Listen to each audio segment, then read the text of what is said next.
புலன்களை வசப்படுத்துவது எப்படி? அல்லது புலன்கள் கூட என் வசத்தில் இல்லை. நான் எப்படி? நீங்க பாட்டுக்கு புலன வசக்கு அப்படிங்கிறீங்க. என்னால முடியலையே அப்படின்னு சொன்னா என்ன செய்யறது அப்படின்னு கேட்டிருக்கோம். ஆக்சுவலாங்க இதுக்கு ஒண்ணுமே பண்ண முடியாது. ஆக்சுவலா மன கட்டுப்பாடு. சரியா? ஃபர்ஸ்ட் வந்து மைண்ட் நம்ம கண்ட்ரோல்ல இருக்கணும். புத்தி நம்ம கண்ட்ரோல்ல இருக்கணும். இதெல்லாம் வந்து எல்லாமே நம்ம டூல்ஸ் தான்.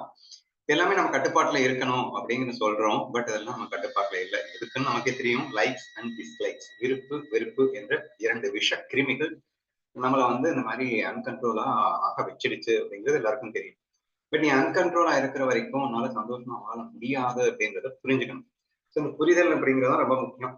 இப்போ புரிஞ்சுக்க சொன்னா அந்த புரிதலும் வந்துருச்சுங்க ஆனா முடியல அப்படின்னு சொல்லக்கூடிய கேசஸ் நிறைய இருக்கு. இப்ப குடிகாரங்கிட்ட போய் நீங்க கேட்டீங்க அப்படின்னு சொன்னா குடியினால் விளையும் கேடுகள் அப்படின்னு சொல்லிட்டு நீ ஒரு ஸ்பீச் கொடுக்கறத விட அவன் வேற லெவல்ல ஸ்பீச் கொடுப்பான். சரியா? ஏன்னா அனுபவிச்சது கஷ்டப்பட்டு தெரிஞ்சுக்கிட்டதுங்க. நீ என்ன அங்கங்க பார்த்ததுல தெரிஞ்சுக்கிட்ட.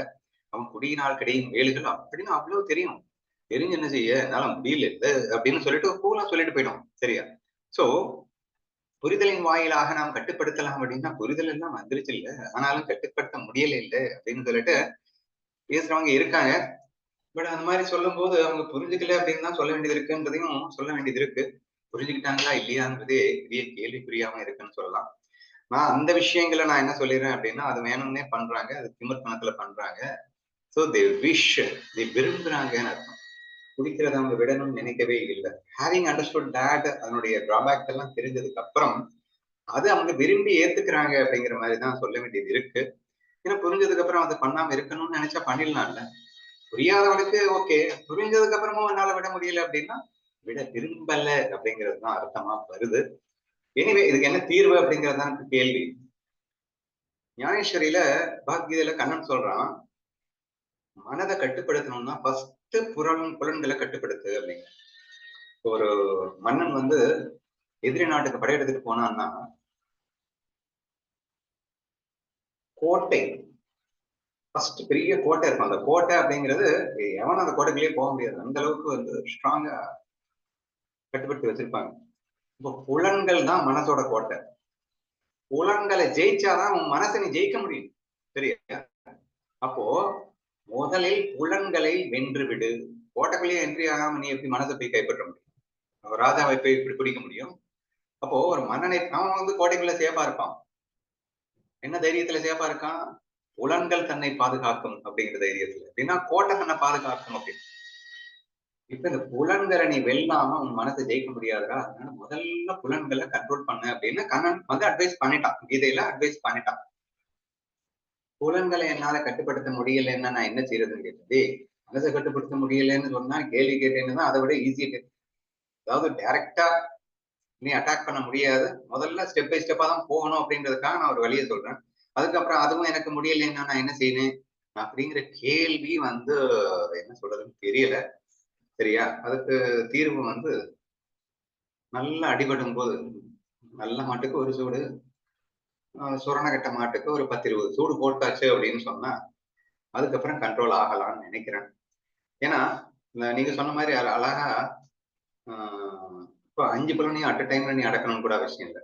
ஒரு புலன் அடங்கினாலே ஆட்டோமேட்டிக்கா மற்ற புலன்கள் அடங்குது. அதுல குறிப்பா நாக்கு. சரியா? அதுக்கு என்ன சொல்லிடுறாரு? சாத்வீக உணவு அப்படின்னு ஆரம்பிக்கிறாரு.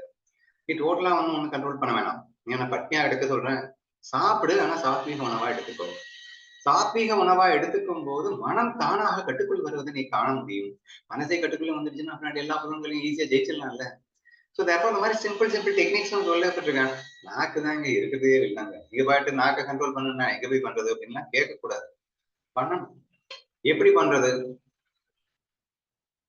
பண்ணணும்னு நினைச்சா ஈஸியா பண்ணிடலாம். உப்பு, ஒளிப்பு, காரம் எதுவுமே இல்லாமலும் கூட நீ சாப்பிட வேண்டும் என நினைத்தால் சாப்பிட முடியும். சந்தோஷமாக சாப்பிட நினைத்தால் சந்தோஷமாகவும் சாப்பிட முடியும். அப்போ என்ன பயிற்சி வேணும்னா முயற்சி வேணும். அதுதான் பயிற்சி, அதுதான் முயற்சி. இன்னைக்குல இருந்து உப்பு, புளிப்பு, காரம் இல்லாம எல்லாத்தையும் சாப்பிட ஆரம்பி. அதை நான் சந்தோஷமாக சுவைத்து காட்டுவேன் என்ற ஒரு வைராக்கியத்தோட ஆரம்பி. ரொம்ப டேஸ்டா இருக்குங்க. அனுபவிச்சு சொல்றேன். ஆல் எவ்ரிதிங் மனம் செய்யும் மாயை தானங்க. சுவைன்னு நினைச்சா எல்லாமே சுவையா தாங்க இருக்கும். சுவையான பொருளை கூட சுவை இல்லைன்னு நினைச்சேன்னா சுவை தெரியாதுங்க. இந்த பவர் ஆஃப் மைண்ட் எல்லாம் தெரியும்ல. மனமா சொல்லா விஷயத்த கத்துக்கிட்டாலே போதாதா இந்த புலன்களை வெல்றதுக்கு? ஆனா புலன்கள் என்னங்க பண்ணும்? அது ஒரு ஜடம்னு சொல்லி ப்ரூவ் பண்ணியாச்சு இல்லங்க. அந்த மனதின் சக்தியை புரிந்து கொண்டு, ஏன்னா மனச வச்சுதான் நீ புலன்களையும் உடைக்கணும். ஆனா புலன்களை வச்சுதான் மனசு ஸ்ட்ராங்கா இருக்கு. ஆனா எகெயின் மனதின் சக்தியை கொண்டுதான் நீ புலன்களை உடைக்க வேண்டும் என்ற அந்த ஞானத்தின் சப்போர்ட்டும் நீங்க வச்சுக்கோங்க. ஞானத்தின் சப்போர்ட் எடுத்தவொடனே எடுபடல, புலன் கறிகட்டு ஓடுது அப்படின்னா, வலுக்கட்டாயமாக நீங்கள் நிறுத்தித்தான் ஆக வேண்டும். கஷ்டம் இருக்குங்க, நான் இல்லைன்னு சொல்லல. அன்கண்ட்ரோலா இருக்கிறவங்களுக்கு ஆரம்பத்துல கஷ்டம் வரத்தான் செய்யும். இந்த உலகத்துல ஒன்று இழக்காம இன்னொன்னு அடைய முடியாதுன்ற அந்த கான்செப்ட் கையில வச்சுக்கிட்டு, அந்த கஷ்டமாவே ஆரம்பத்துல இருந்தாலும், ஆனா இன்டென்ஷன் பியூரா இருக்கணும். சந்தோஷத்துக்கான முயற்சியோடு நீங்கள் இதை செய்து கொண்டே வருவீர்களேயானால், கண்டிப்பாக நாளடைவுல அதை அச்சீவ் பண்ண முடியும். முடியாதுன்னா குடிகாரன் வந்து அதனால முடியலைன்னு சொல்றான்ல, அவன் விரும்பல. இவனை கண்டிப்பா குடிக்க கூடாதுன்னு அவன் ட்ரை பண்ணினான் அப்படின்னா, பிகினிங்ல சிரமமா தான் இருக்கும், நான் இல்லைன்னு சொல்லல. நாளடைவுல it's very easy to completely come away. பிகினிங்னா நான் சொல்றது ரொம்ப நாள் கூட இல்லைங்க. ஸ்டார்டிங்ல மேபி ஒரு 1 வீக், 1 மந்த் கூட கஷ்டமா இருக்கலாம்னு தோணுது. அதுக்கப்புறம் அது ரொம்ப சுலபமாக மாறி போய் அதுவே பழக்கமாக மாறி மிக ஆனந்தமான வாழ்க்கைக்கு அது அடித்தளமாக அமைந்துவிடும் என்பதை புரிந்து கொள்ள வேண்டும். ஃபர்ஸ்ட் வந்து இந்த கொஸ்டினுக்கான ஆன்சர் என்னன்னா, அந்த கேள்வியே கேட்க கூடாது அப்படிங்கிறது தான். புலனே அடங்க மாட்டேங்குது, நான் என்னதான் செய்யறது அப்படின்னா, இருக்கிறதுலயே லீஸ்ட் ஒரு விஷயத்த சொல்லி காட்டுறாரு. இது வழியா போ அப்படின்னு சொல்லிட்டு. அதுவும் முடியல முடியல. நான் அடிக்கடி சொல்லியிருக்கேன், முடியவில்லை என்ற வாசகம் முயற்சிக்காதவனின் வாயிலிருந்து தான் வரும் அப்படின்னு சொல்லி. முயன்றால் முடியாதது ஒன்றுமில்லை. ஸ்டெப் பை ஸ்டெப்பா ப்ராசஸ் ட்ரை பண்ணு, வைராகியத்தோட ட்ரை பண்ணு. அதை முடித்து காட்டு. முடியவில்லைன்னு சொல்லாதே அப்படிங்கிறது தான் மேஜர் திங். வேற சிம்பிள் டிப்ஸா சொல்லணும்னா, புலன் அடங்கியது பக்கத்துல இருந்துடுறா போதும், ஆட்டோமேட்டிக்கா புலன் அடங்கிடும். ஞானிகளின் மத்தியிலே நீ வசிக்க பழகு. அங்க வந்து அவ்ளோ கண்ட்ரோலா எதுவுமே இல்லாம அவ்ளோ சந்தோஷமா வாழ்றத நீ பார்த்த அப்படின்னு சொன்னா, ஆட்டோமேட்டிக்கா உனக்கு கிடைக்கும். குடிகாரன் வந்து குடிக்கிற இடத்துல இருக்கக்கூடாது. ஃபுல்லா ஒதுங்கி இருக்கணும். எதுவுமே உனக்கு கிடைக்காம இருக்கும்போது ஆட்டோமேட்டிக்கா நீங்க கண்ட்ரோலா தான் இருப்பீங்க.